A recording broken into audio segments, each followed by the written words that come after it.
ఒకప్పుడు నిజాయితీ గల అధికారులకి మంచి అవకాశాలు ఇచ్చే పేరు చంద్రబాబుకు ఉంది.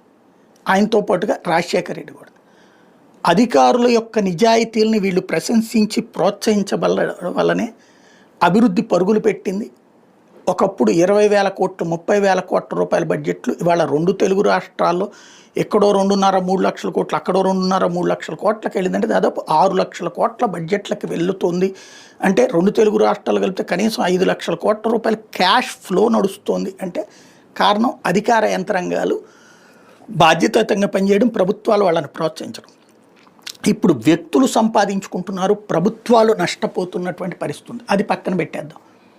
ఇప్పుడు అగ్నిమాపక శాఖకు సంబంధించినటువంటి డీజీ మాదిరెడ్డి ప్రతాప్ రెడ్డిని వేరే ఒక నాన్ ఫోకల్ పోస్ట్లోకి పంపించేశారు.